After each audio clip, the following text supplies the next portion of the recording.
Yes, mga igalamayong hapon ka natong tanan o welcome din sa itong panaguban sa itong tulumanong tambayan sa Radyo Pilipinas. Anyways, mga katambayan, kamusta mo diha, no? Kato sa mga padulong palang muli, no? Nagdala mo payong.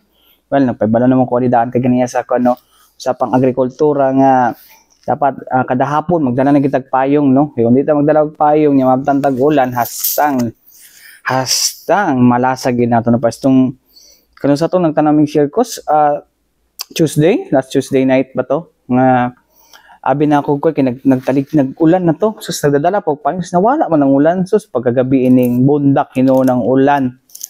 Di siya bundak taligsik hinuon nagtaligsik hinuon siya ay nako mo pinakamalas gid ay. Anyways mga katambayan, medyo seryoso ato ang paghisgutan karon, no. Kay tungod nakakuha na kita, no, nakahinabi na ginato during the AFP-PNP press con or di siya AFP-PNP day sorry, Davao Peace and Security press corps media briefing, no. Kalabot aning pagka-relieve ani ato ang mga kuan pagka-relieve ani ato ang mga pipila ka mga pulis, no, o kaning issue sa kaning kining ginatawag nilang blatter book or blue book, no. Kay lisod mugod kayo, no, kay marag natayog ta dinhi bando nga marag na discredit ang ato ang pagiging kuan nato di sa Davao City na pagiging sa tawagan na pagiging peaceful or kuan, no, safest city. Pagiging safest city, pero actually mga igala ito pagiging safest city kung sa presence sa social media nung matayog mo na perminti kinaman sila ma-experience pod good jud, no, na iba mga tao diha nga usahay maka-experience og kanang krimen, no, especially kaning sa kaning issue sa blatter ato ang hisgutan karon mga katambayan, ha, kay dinhit na medyo uyog, no, especially after nagpagawas og statement, no, so sa media interview ni si Brigadier General Nicolas Torre III, no, nga nasa nasakpan nga pipila daw ka mga police stations, pero ang kanan is murag pipila lang ka police stations lang pero murag na generalize ang maong kuno. So anyways mga katambayan, di ata maglangan, no, ato ang kuno, no, ang nag-imbestiga pangutanon nato ang nag-imbestiga, no, with regards ni ining kuano ang matter. Actually medyo sila to ang gikuan karon kay para medyo kuan puno kung sa ilang mga findings unsa ba dapat ang pagabuhaton ni. Anyways mga katambayan, di nata maglangan na ang paminawon ang Chief Intelligence and Investigation ang Chief sa Investigation at Intelligence and Investigation Division sa kuano Regional Internal Affairs Service sa kuano PNP, no. Wala lain mga igala na si Attorney Jovito Archita, no. Aron matoy naawan pod kung unsa ba to ilahang mga nakita pod, no, based sa gipakandak nga investigation ni kuano ni Police Regional Office 11 Regional Director Brigadier General Nicolas Torre III. Paminawon nato. Is now, no, forwarded sa to ang Camp Crame for resolution or approval or whatever. Sir, can you tell us about it, sir? Dito sa taon-ahon na to ang ano, sir, sa 35 police. Opo. Okay, ang ato ang IAS, no, PNP IAS sa RIAS 11, no, nagpadayon gihapon sa pagbantay sa atong mga kapulisan, PCP ang mandato. So karon regarding sa 35 ka mga personnel, no, na na-relieve sa Davao City, ang kaso karon na nasa Camp Crame. So kuan pata karon nagaypahigayon pa og kanang summary hearing sa kato ang kaso atong 35, no, pertaining sa 7 death incidents sa ato ang Davao City. So I think naay mga tulo na nahuman na og hearing. So sa 7 na nalay upat, no. So we are awaiting for the resolution sa tulo na nahuman na og here sa Taganias po ng mga lawyers. Dali, sir. So tulo, sir, 35 ka mga police officers. Cases.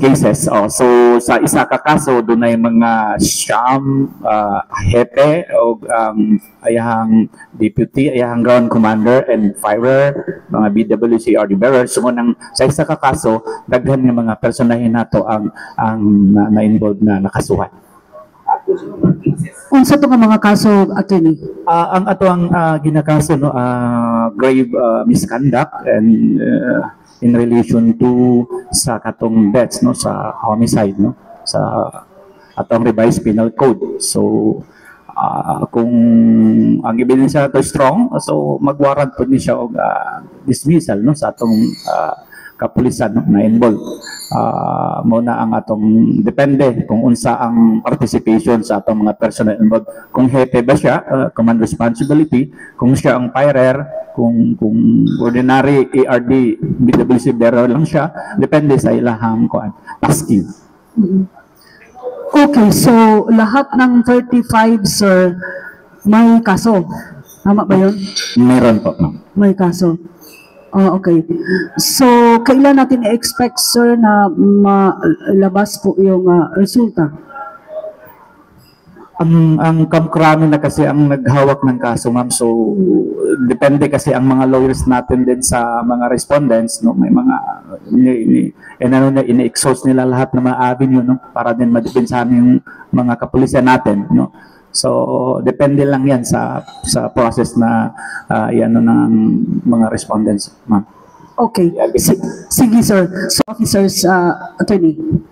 Ang RIAS 11, no, acting upon the direction of our Inspector General, nag-conduct of investigation, parallel investigation on the alleged under-recording, misreporting of the police in the police blotters and tampering, no?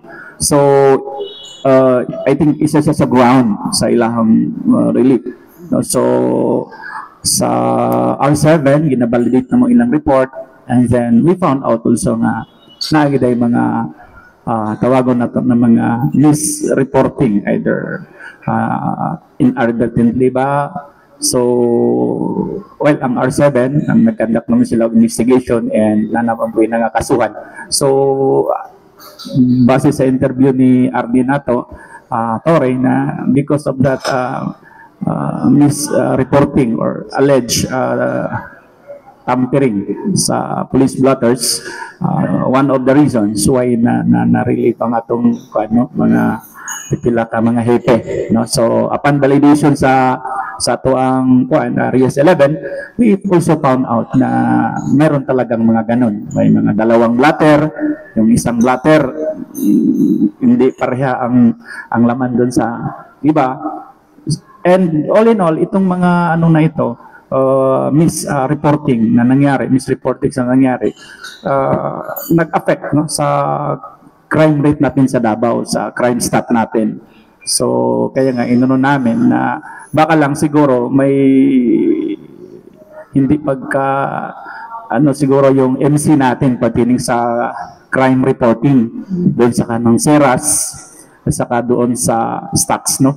So, kasi mostly sa mga complaints doon, nakita namin initially, ang mga complaints na hindi na covered sa ating katarungan pang barangay, nire-refer pa din doon sa barangay.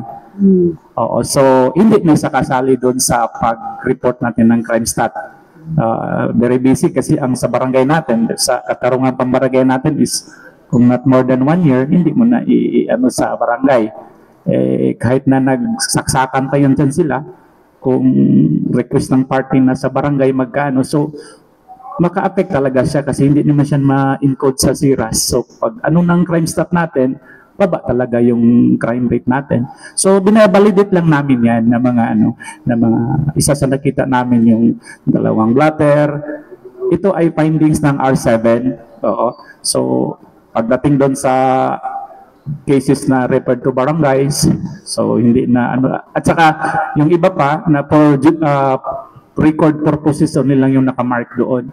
So walang disposition, ano ba ito, na-solve, napailan ba or wala, so hangin. So kaya nga pagdating doon sa crime statistics sa Davao City, at any rate naka-affect din siya. So nakikita namin ang recommendation namin doon sa report namin na siguro i-amend na lang yung PNP-MC, particular doon sa crime recording and crime reporting. Doon ang nakikita namin na problema. Sa aming investigation, ma'am, di ko lang dala kasi yung particular na ano, but hindi lang yan isa, but maraming entries, blotter entries, na magkaiba talaga ang nakita doon sa isang blotter book compared doon sa isang blotter book. So, hindi ko lang nadala yung detalye po. What do you mean, sir? Same ba yung recording, but may certain ano lang na magkaiba? Iba talaga yung entry nun. Example, blotter number, pagpalagay natin, 101, ito yung laman. Doon sa ibang blotter book, iba ang content na naman doon. Hindi yung, for example, staffa, nakalagay doon sa ibang, is iba ang laman. Okay, blotter 101 dito nakalagay. Sa isang blotter book. Sa isang blotter book, 101 din, pero iba ang content po. Okay, ano po yung magiging consequence niya if proven na talagang may discrepancies?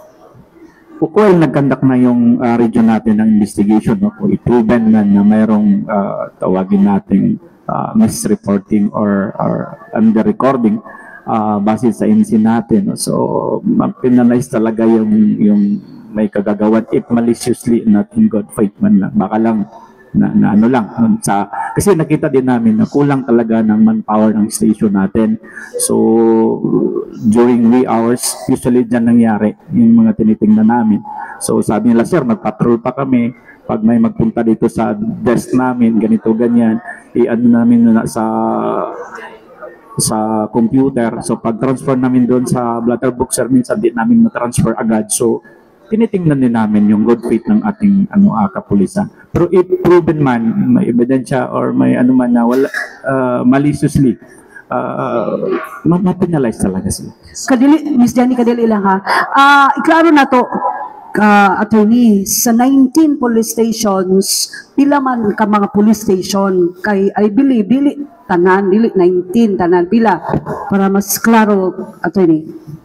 Sa base sa among na-investigahan, no, we're just validating the report of R7, no. So ang senaryo sa is nami kalina siyam ka stations na pareho-pareho lang ang ilahang system of recording, which is particular itong giingon nako na do dili na siya covered sa KIPI sa katarungang pang barangay nato.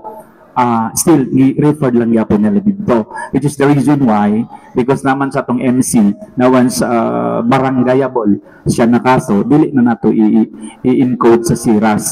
Oo. So, which is, naka-affect po siya sa paghimo sa crime stat, no? Sa mga hepe, na i-forward na to sa region or kinsa ba ang atong Tagalog report. So ingon ana ang amuhang nakita sa ground. Miss Jan, sa Shanka stations or also the mga stations? Pasensya mo, wala na akong nadala ang listahan, no? Some lang may Kalinan, Balyok, Doon gumanggut mi ka-team. So ako ang lang ang naubanan, mura akong maanuhan madumduman. Turil, okay? And naay mga stations din ha na example Talomo. Naay mga pa dito sa ilang physical blotter book. Wala pa ma-encode ang tag sa kabulan, do kabulan na mga blotters, but na-encode naman sa ilang computers. Wala lang ma-encode dito silang blotter book. So, a lot of late updating, tawagin natin, no? Updating na lang. Kaya nga siguro hindi magtali kasi hindi pa na-update. Andun naman sa computer, but doon sa physical book nila, hindi pa nasulat. So may mga ganun na kaya kasi kulang sa personnel, kulang sa pero may nakita namin din kami talaga na may nagkaiba. May iba pa nga, may na-skip na number, diba? O bakit na-skip ito? So baka naman tinitingnan nila, may ebidensya ba na malicious na ginawa yun? Baka naman sa kabisi lang ng tropa natin, diba? Tinitingnan naman natin yun. Pardon my ignorance, sir, kasi abogado naman po kayo, sir, yes po kayo. Can you explain to us para iparating din namin sa publiko na tama? Kailan po natin masasabi na hindi na po kailangan na i-record doon sa blatter yung isang can you explain to us? Magbase lang tayo sa PMC 2018-050. Andun yung mga ano doon, kung naka-report siya sa barangay, hindi na kailangan i-record sa SIRAS na nakalagay doon. So, tinitanong naman natin yung mga encoder doon, yung mga statisticians doon.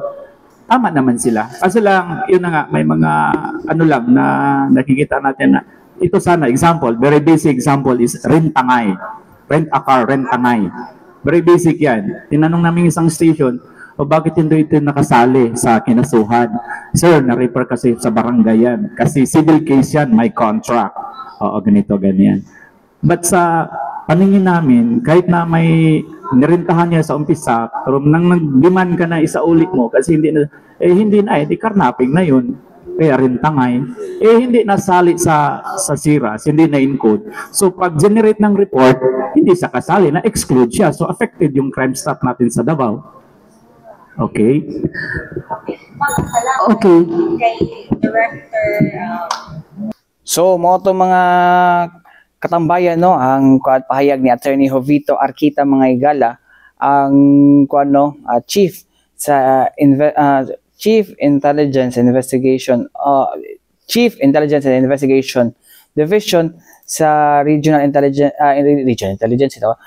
Internal Affairs Service, no, sa Philippine National Police, no. Kablo mo mga Higala, ang Internal Affairs Service mga Higala mo ni mga pulis sa mo ni nagapulis sa mga pulis, no.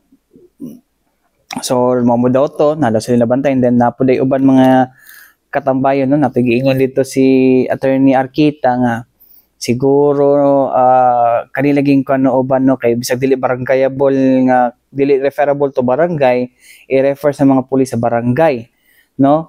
Pero naman pugod ay ko the instances mga kano nga kung idiretso mo pugod og file sa idiretso og file sa City Prosecutor's Office, basig ma-technical kitungod wala ni agi sa katarungang barangay, no. Medyo libog siya. Medyo libog yun siya, no. Nga mga medyo libog siya nga kay for example, dili na gusto mo ang ibutan na is for record purposes nga nawala nga ingon daw nga walay action. Pero ang mismo ang niingon, no. So medyo libog siya, no. But anyways mga katambayan, no, ato lang ning ipapanguta, ato ning dugangan unya, no, sa itong pagbalik, no, kay para para nara sa inyo, para matimbang ninyo kung unsa ang dapat atong hunaon-naon, no, with regards aning issue. Balik kita man lang sa importante pa hinumdum ning ato si Bianan.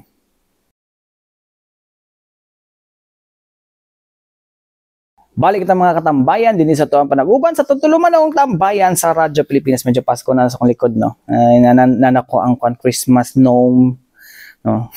Joke lang, so mo nang utana. Anyways mga katambayan, no, balik ta sa to ang gisgutan kaganiyan, no, with regards aning lagi, no, kaning hitabo nga na yung mga blatter nga lahi-lahi daw, no. And then ambot lang, gusto na gihisgutan ko ni not just to but also to present mga Higala, no, nga kung usa bagid ang tinuod nga panghitabo. Di mo siya tinuod, no, kay actually sila pa lang may nakakuan sa facts, no, mo bitaw dapat na sa korte na dalhon para na cross examination, no. Kay dako ang bot man gud nagtayog po ng mga taga Davao po siguro nga nali ginabuhat, pero honestly napud ba tay nabasa pud ba sa una sa social media, no, nga naipipila ka mga pulis nga dili mo hatag og pagtagad, no.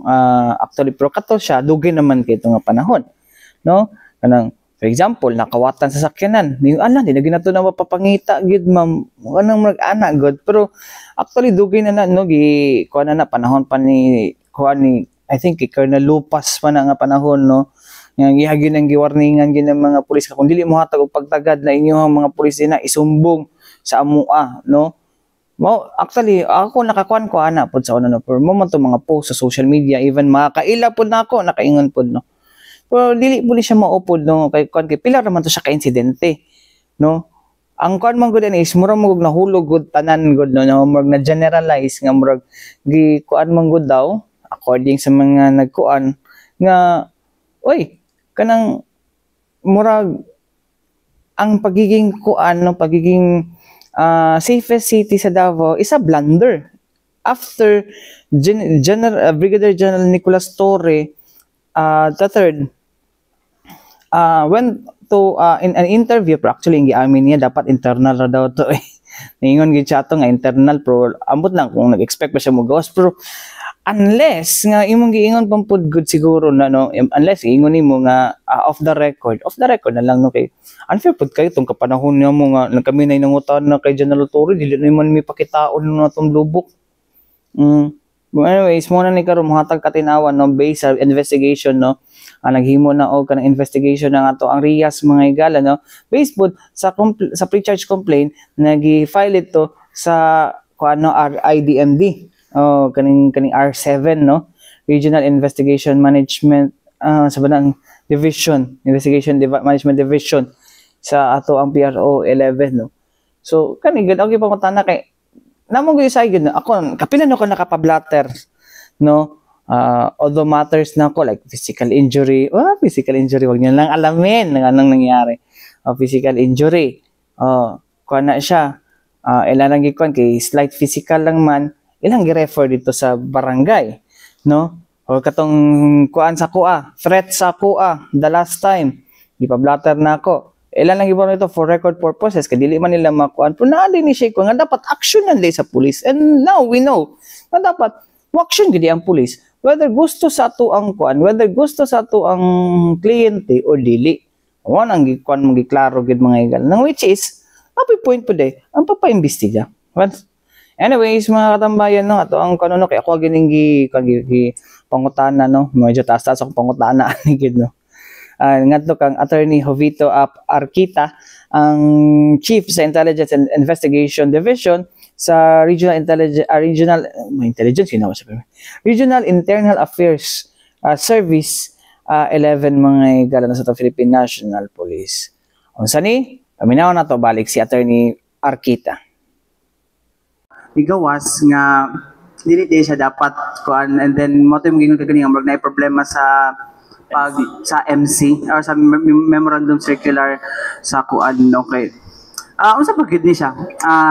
Tawag rin pwede ba paki-explain nga nung niabot ta sa ingon ani nga punto nga dili ang kaning for record purposes is dili gid siya unsa ba nga tawag na to, dili siya angay na buhaton sa bana, tama ba ko? And then niabot ni samput ta sa ingon ani nga sitwasyon karon nga niabot ta sa nga murag nanay accusation of tampering of records.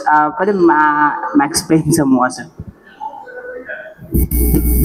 Naman yung mga entries sa ato ang blatter na sa disposition part na niya for record purposes, which is ang ginaano mga to din ay unsay action taken kay basin pud ang nagkatong complainant is ibutan lang na dito niya na no need na mag action ta mo ano sir, mag response kung police response man ang kailangan siya police response, but kung ibutan lang niya dito na for record purposes kay mo file ko ani po no kaso or whatever ba, naman po ingon ana na scenario. So case to case basis siya kay kung kana siya nga particular blatter entry or ang complainant mismo ang maingon nga example, a very basic is theft. Theft. So karon kung nagpa-blatter ang kuan, ang complainant kay naay gikawat tapos dili na siya mo file og kaso sa kato ang nangawat.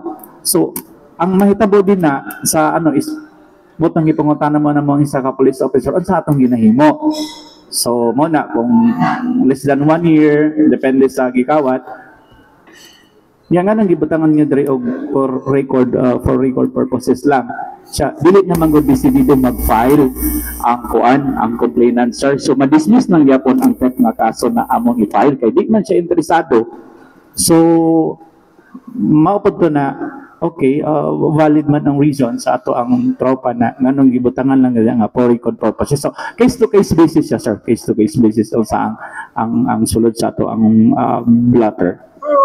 General rule sir, sa man dapat kinuhaton ng imurang dili sa pwede nga pwede nanay exception pa di ay tapos karon niabot sa ingon ani nga motong murag nahulog na tampering nga ang kuan man day mismo ang nag-request ang party. So nasa ilaha ang kuan ang decision gusto nila for record purposes lang. Kumbaga standard, sir, ba? Sa under gid sa memorandum circular, standard. Baka general rule ba? And then what are the exceptions to this rule? And exception to this exception? Ang blatter man syempre ang example very basic is theft. So kung dapat mangguna siya, aksyonan gina siya sa police, di ba? Mag-conduct siya og investigation. Pero kung moingon ang complainant na kuan lang sir kanang for record purposes lang ni ayaw nag-adto dito sa kumbalay nga girob o giransak. Oo kay nagkasitil lang magud mi sir. Parindira man ako ang nangawat so dili na ko mo-file og case. Di ba? So ang possible na ano sa atong mga kapulisan is dili na sila mag-investigate, wala na report, investigation report. O okay, kumbaga ba for record purposes lang man. Oo. So, ang isa pa sa nakita nato, before I forget, is dunay tama tong gingon ni Auditory nga na ay item na sa Jollibee no, na supposed to be ang ano dito is gikawat theft pero nakbutang sa blatter nga lost siya. So, murag medyo diha ta nakaano na sa man